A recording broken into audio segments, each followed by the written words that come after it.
All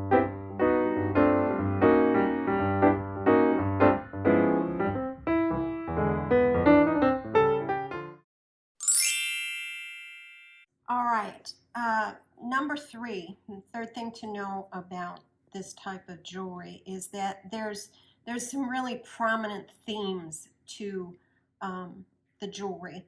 The first is flowers, and there are a lot of them in all kinds of different ones. We saw the calla lilies earlier. Here's, I would call these daisies. I also want you to notice on this one the very flatness of the enamel on it. The leaf not so much, but this part might have been touched up. Then this one, lily, hyacinth, I love this one. And I found this one is not marked, and I did find it in one of the books, so I was very happy about this. This I love. Look at the enamel work on this and the swirls that come out of the flower, but there are many, many different kinds of flowers. The other prevalent theme is fruits. I have here a good example with the enamel work of cherries. That was very popular. Also, vegetables were very popular, but when, you know, everybody's got different things about what they collect, and one of them for me is that I'm not going to wear vegetables probably ever. So I didn't get any, but I have some examples out of the Brunialti book to show you. And then the last one is nature, which was birds and feathers and leaves. And here's some examples of that. Again, all kinds of birds. This one's got some beautiful enamel work on it. This one's got a lot of different colors. This one's called Lovebirds, and I found this in the Coral book. But I collect hearts, so I was drawn to that anyway. And then you can see, again, the different styles of enamel. The last one is patriotic, again, during World War II. So I know this is 40s. This is an eagle. There's some beautiful ones that are flags, victory signs. There's one by Starrett, which I'm going to show you in a second. Just a picture of that I looked on eBay last night. Some of these, you know, I also have a budget in mind on these. So some of the patriotic ones and some of the others can go very high, and I just have a certain, you know, amount that I won't spend over, and I'll show you some examples of how high they can go. This is one that I looked at myself. This would be in the patriotic category. This is signed piece by Starrett. And just as an example, I found it on the internet and it's sold for $725. Some of this can get quite pricey. There are a number of manufacturer signatures that you may find on this type of jewelry. One of them is coral, and I think everything on this tray is coral. Some of it's signed, some of it's not signed, but ones that I verified through the books. We talked about this one already. Well, this is another example. Actually, we talked about the calla lily. This is where I got a piece that was signed and then found one that was not signed, but construction was the same, and I was able to find it in a book. This one I bought, and I had to search on the back of this with a magnifying underneath the magnifying light. I even have a microscope upstairs, and it took me a long time. I knew it was coral, but I couldn't find the signature, and I finally found it on one of the pieces. This one's actually a fur clip.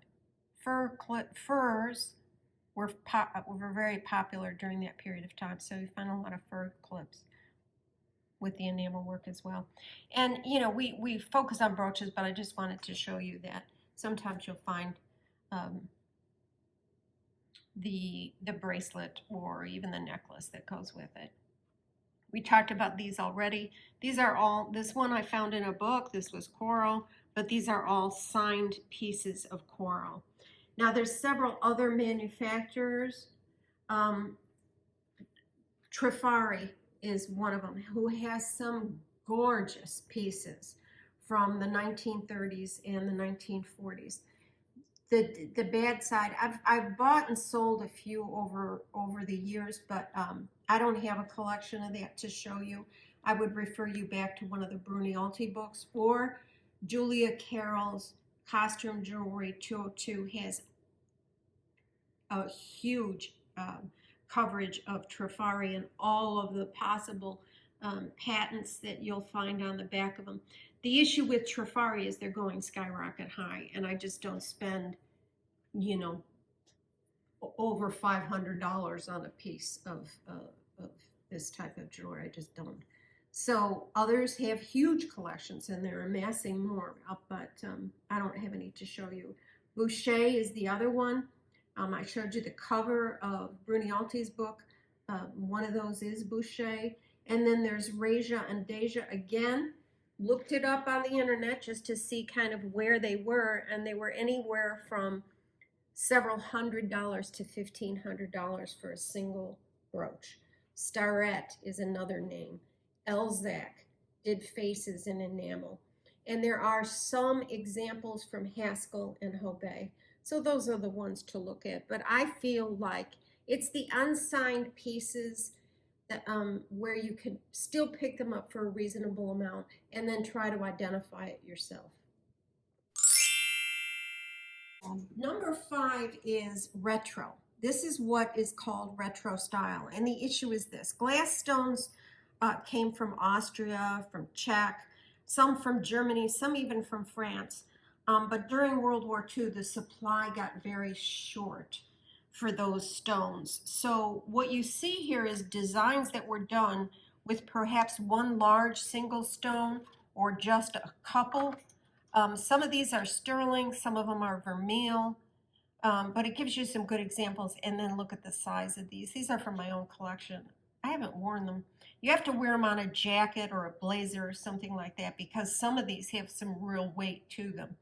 So these are just some examples. This has got the lily in it, and then it's got the gigantic blue stone in the center. So the designs really utilized much fewer stones.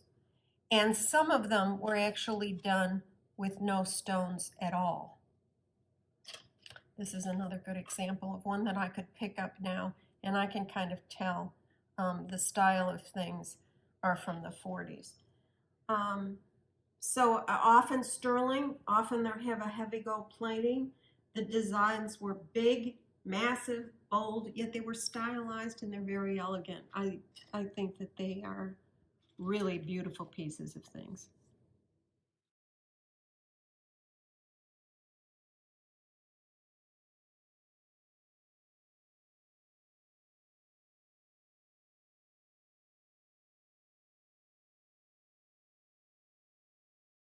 Okay, in the back, we've talked about several of the references that I use, and they're really pretty critical with this category because they're just not marked for you, and there's so many variations of things that the books really do help. And at the back of all of this, you'll see that I've given you both book references and web references that should help you if you want to explore some more. Make sure that you go to my Ruby Lane shop, which is Chapel Hill Vintage Jewels. There's quite a few examples up there. And a lot of interesting background I put in the description of it. And thanks very much for joining us.